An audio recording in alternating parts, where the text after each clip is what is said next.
Welcome to Epilogue Podcast, the show where we discuss some stuff that happened on a different show ages ago which nobody really cares about anymore.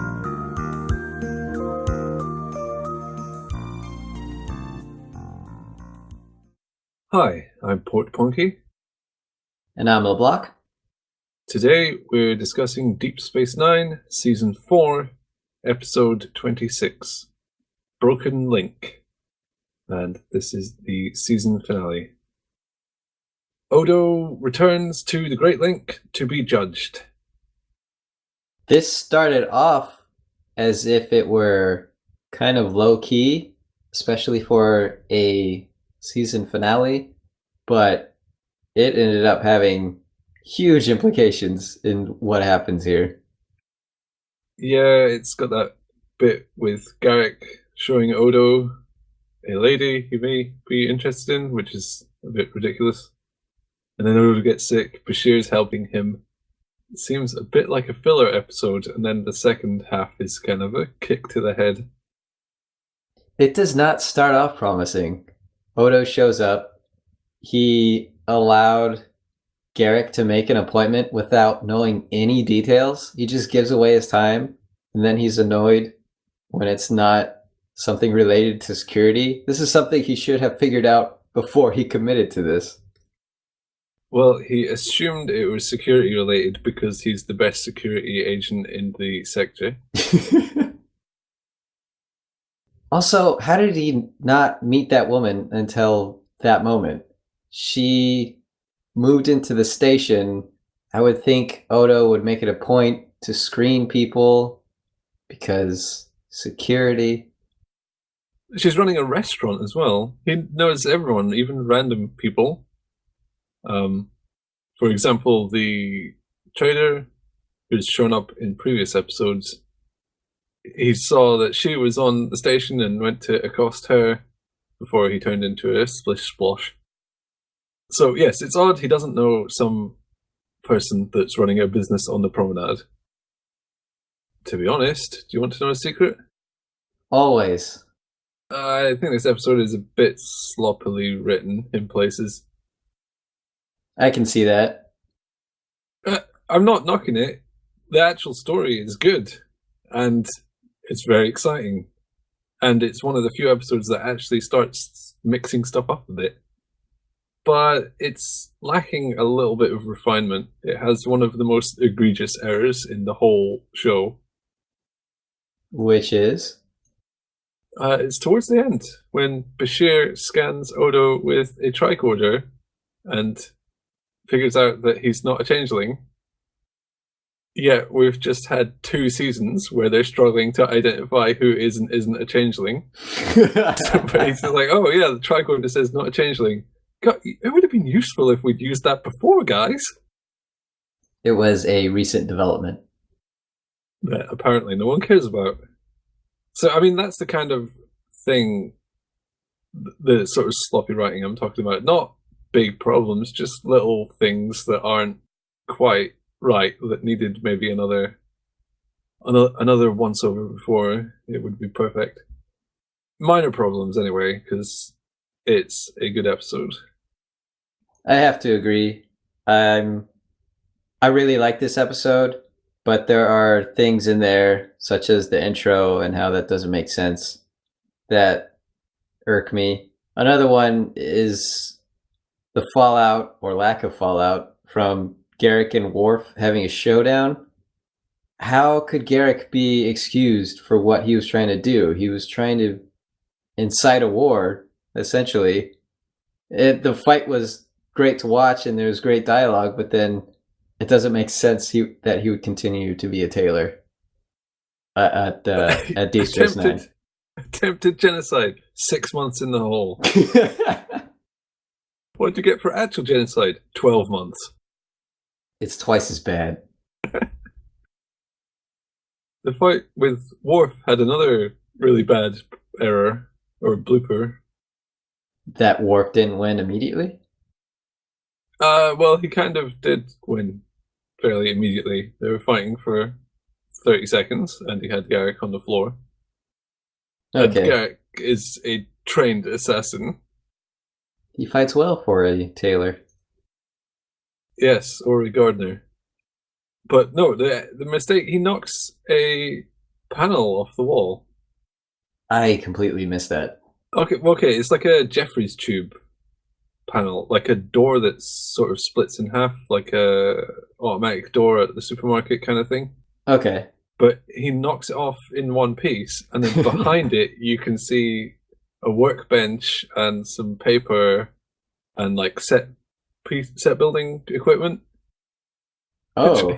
Obviously a set. Like it's really bad. If you go and pause it when he knocks it off, I think Worf jumps past, but you have to pause it at just the right moment. You can clearly see there's bits of wood and stuff behind there.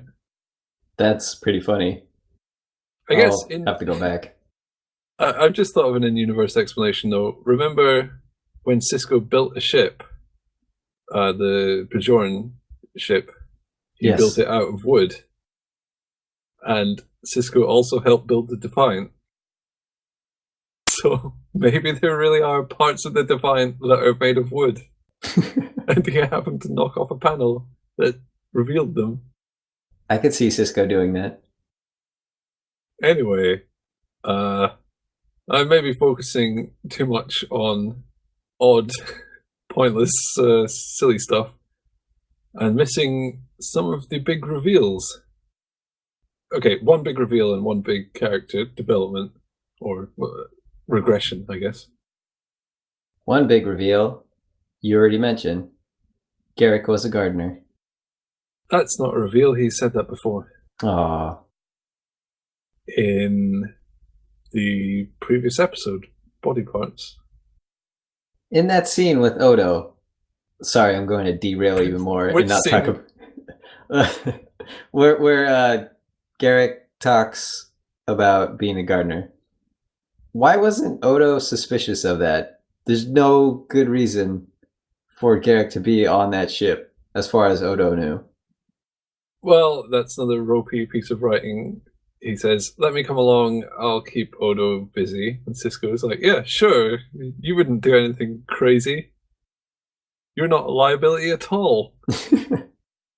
I think Odo would just dismiss everything Garrick says immediately. It's too transparent an idea to get Odo worked up about that sort of thing. Because he knows Garrick just talks rubbish. Everyone knows that. Even Garrick knows that. Yeah, it's not a secret. So if he's talking about killing off Romulans at the Cardassian embassy on Romulus, then there's no reason to believe that anything he says is true, and every reason to believe it's at least partially untrue. He seemed taken by what Garrick had to say, regardless.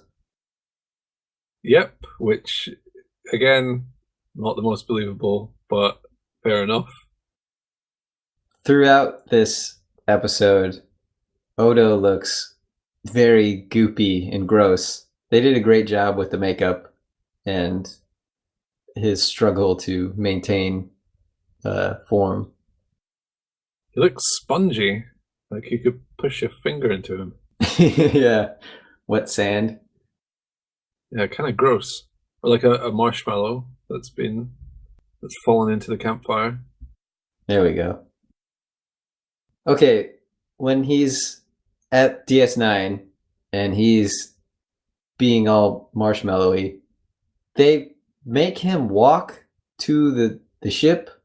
Why didn't they transport him or use a hovering wheelchair or something? It seems so cruel to make him walk through the promenade and have all these people stare at him. Well, they said they can't use the transporter because of MacGuffin problems. We know that wheelchairs are an anachronism, and hovering technology doesn't work, except for the points at which we've seen it. But I think the actual reason he probably wanted to walk across the promenade. Nothing can keep me down, sort of thing. I am sufficient, self-sufficient. He doesn't want to be stretchered out of there like a sick person. He wants to walk out on his own 2 feet, proud. Luckily, Kira said the line, "I promise the Defiant won't leave without you." I don't know if that was supposed to be humorous or comforting, but it's just a silly thing to say for an escort mission. I thought it was kind of cute, kind of take all the time you need sort of thing. It was cute, but it's bafflingly silly.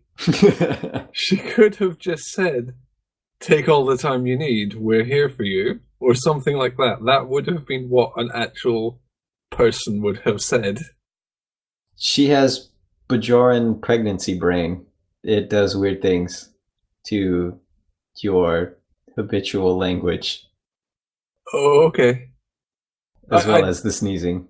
I maybe shouldn't pick on that line, because I think it's just because it's in an episode which has a lot of sort of slightly off-standard dialogue that if it was in another episode and she'd said that, I probably wouldn't have picked on it.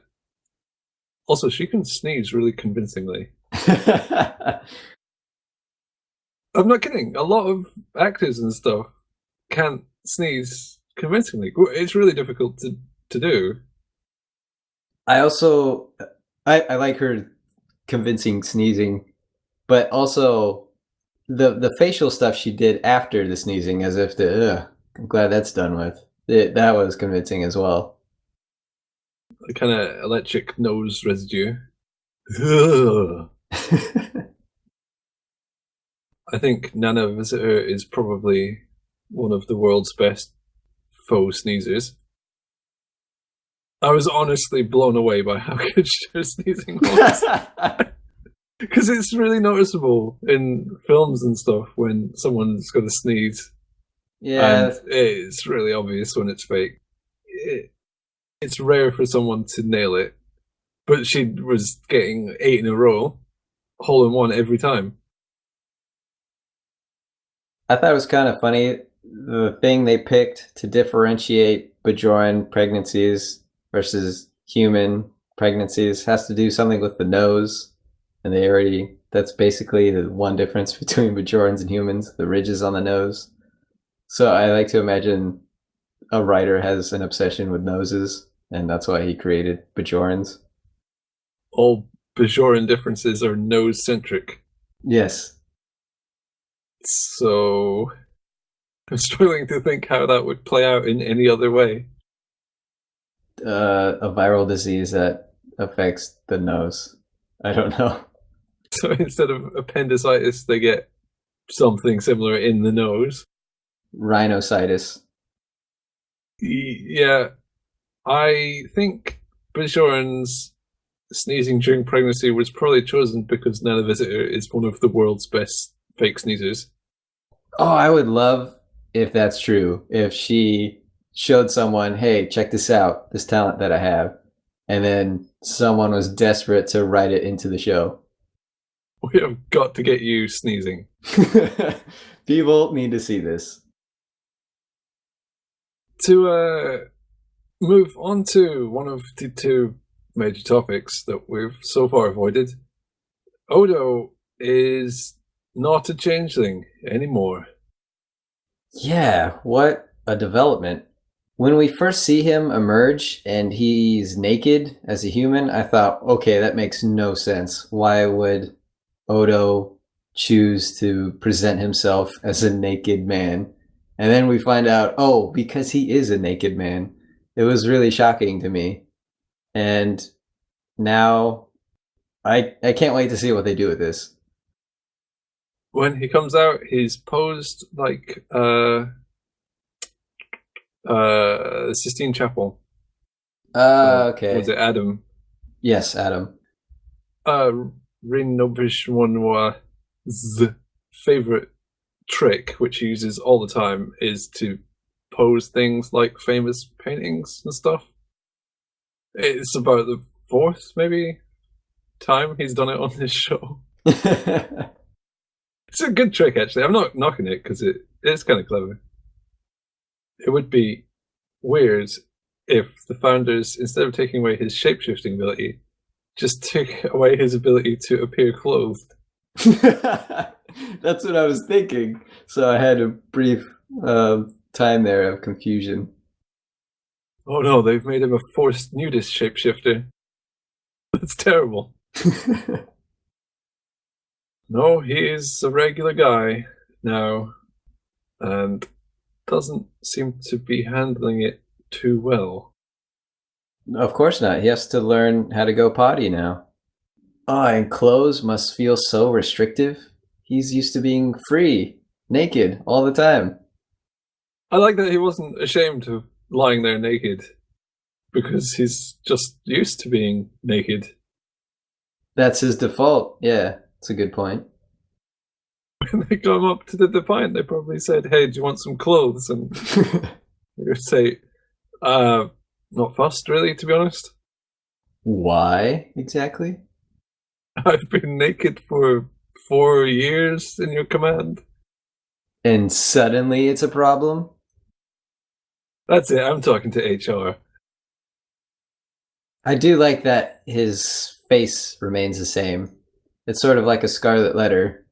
How, yes, I was a changeling, but I am a human, and I have this permanent reminder. Apart from full body cosmetic surgery is so trivial. Oh, right. But Odo would never do that. Nope.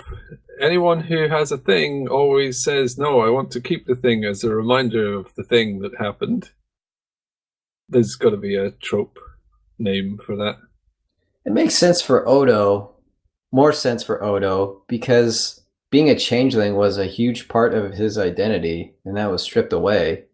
Now he just has his face as far as an outward thing to identify as a changeling, or now former changeling. Oh yeah, his face is his face.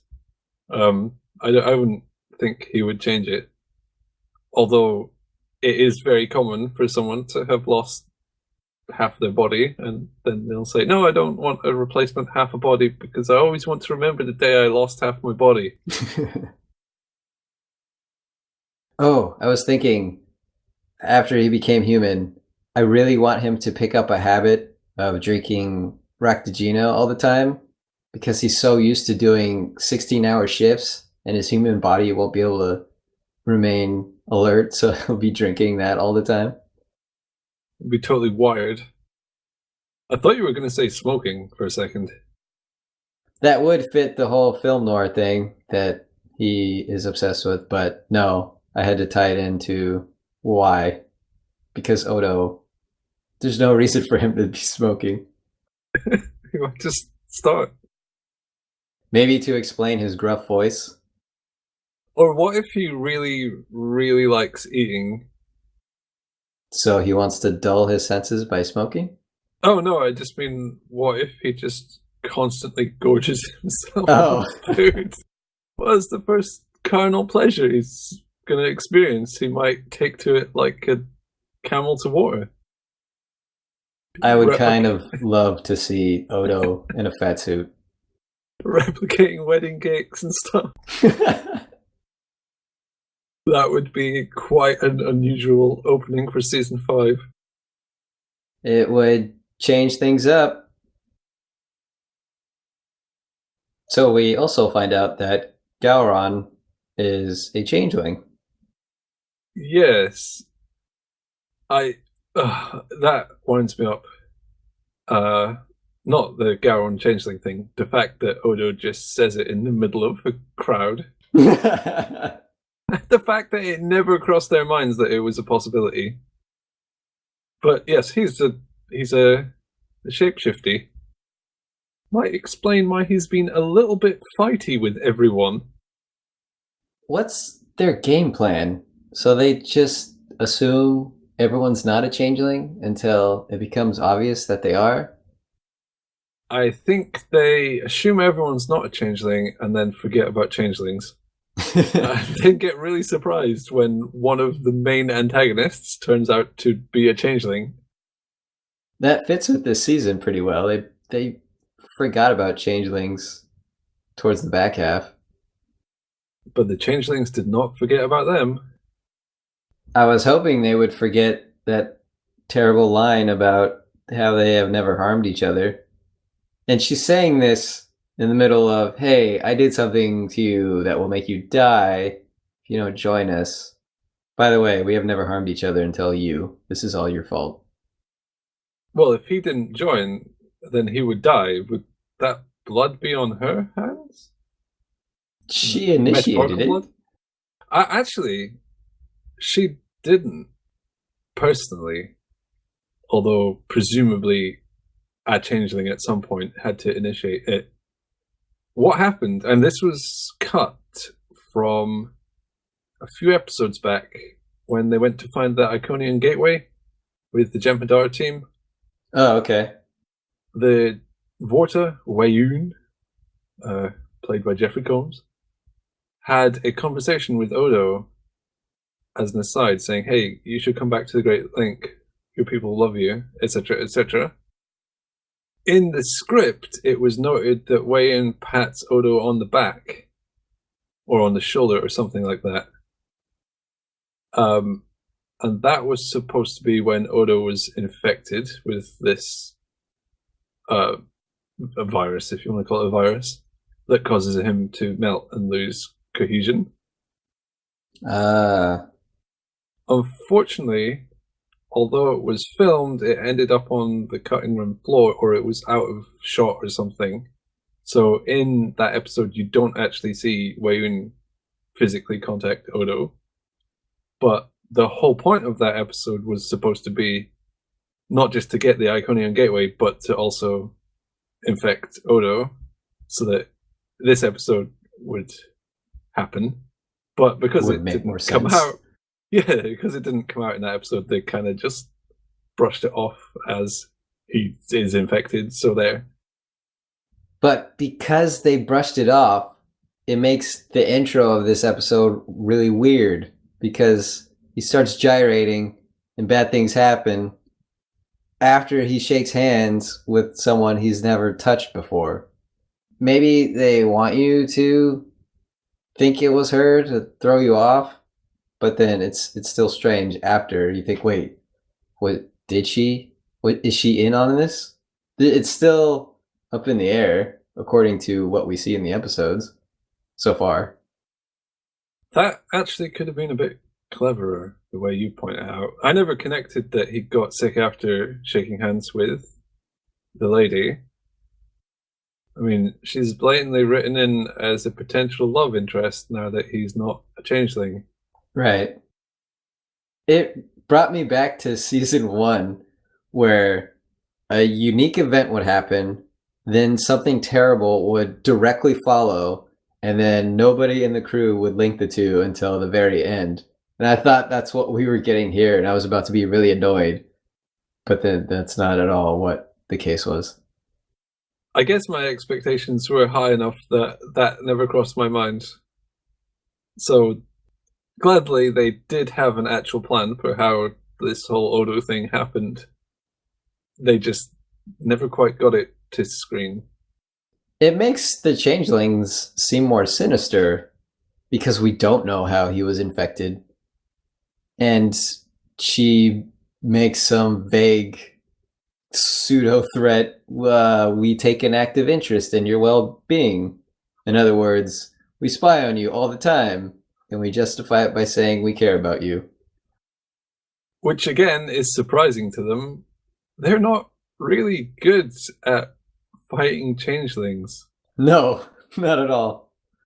This season opened with them taking 2 or 3 hours to track down Odo. Obviously, they're not much better now.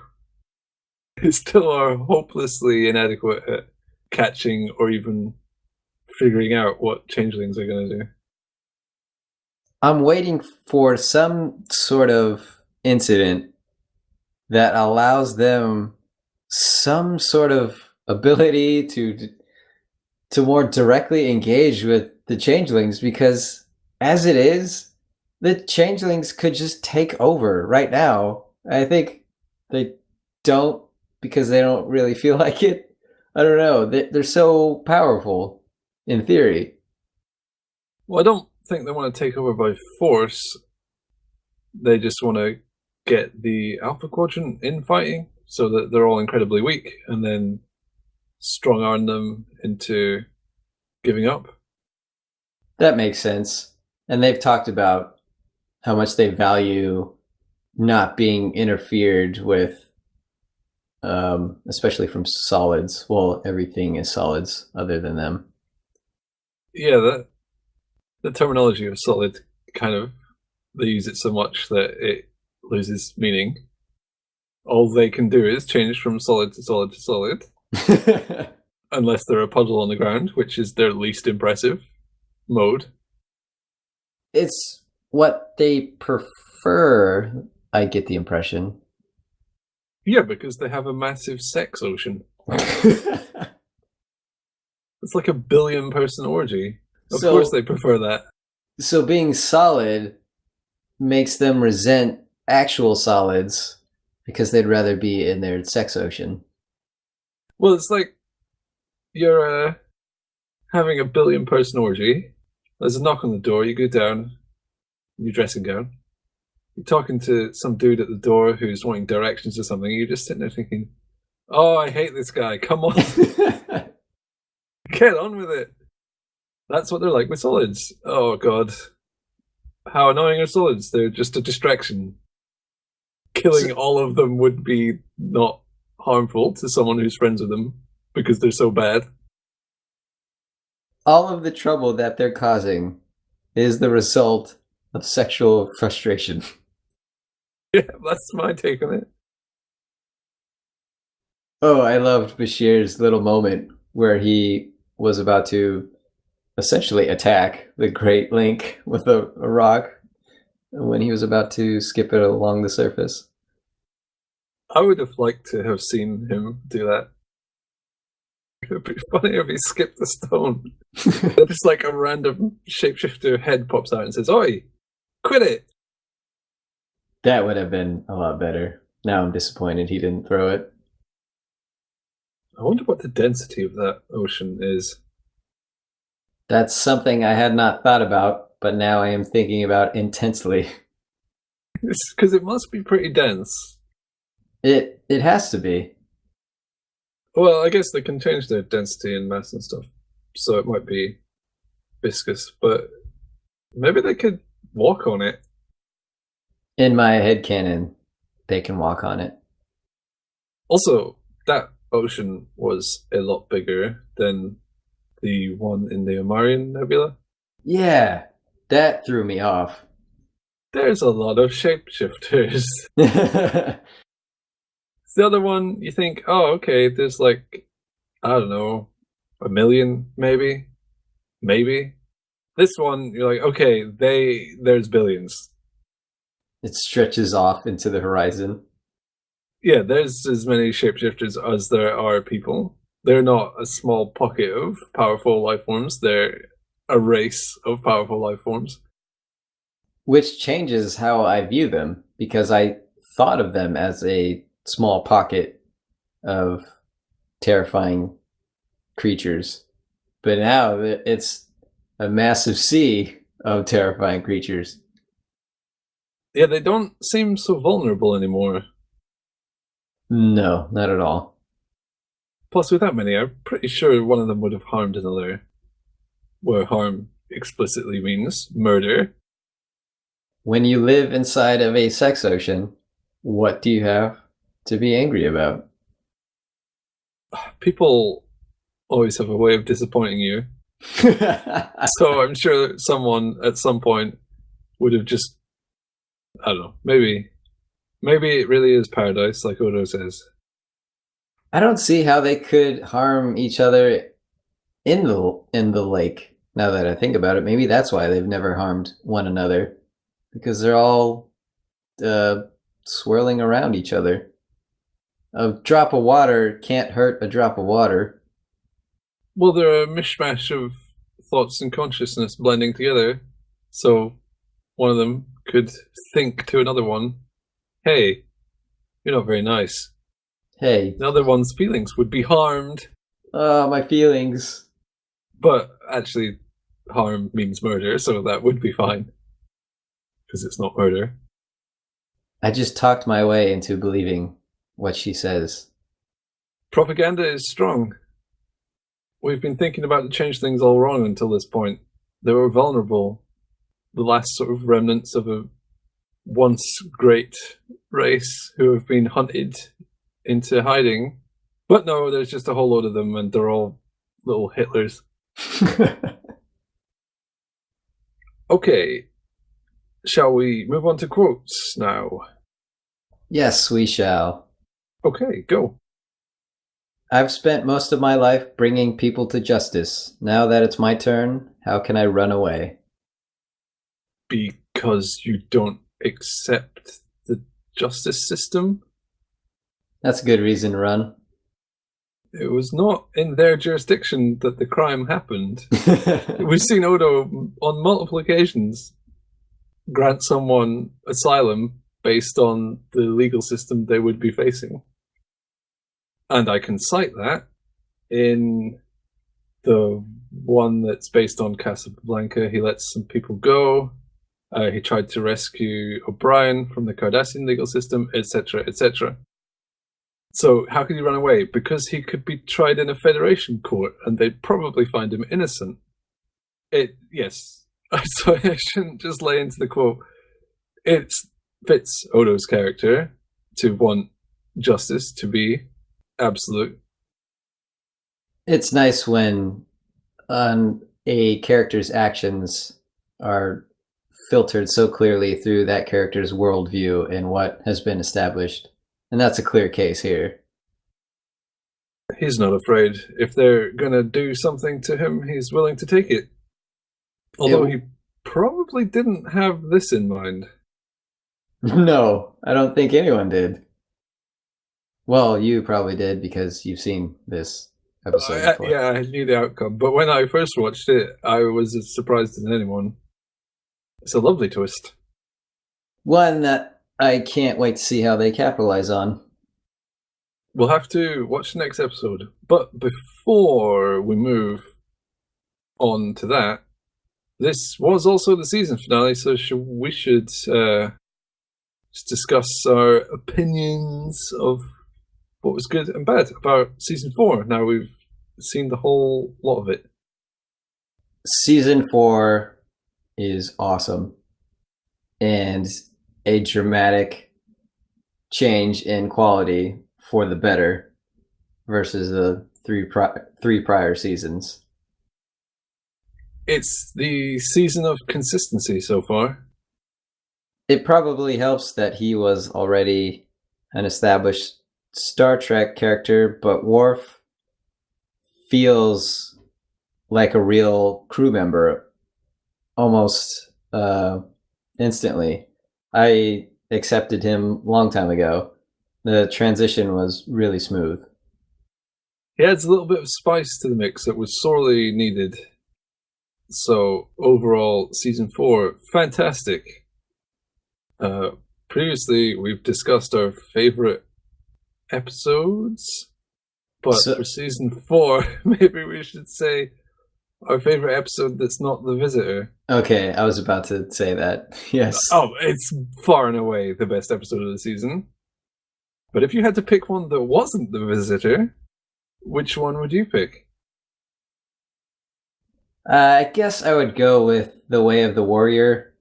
It sets the tone for season 4 and makes a statement. This season's going to be better. We have the introduction of Worf. It was a great way to start the season, and it was a whole lot of fun.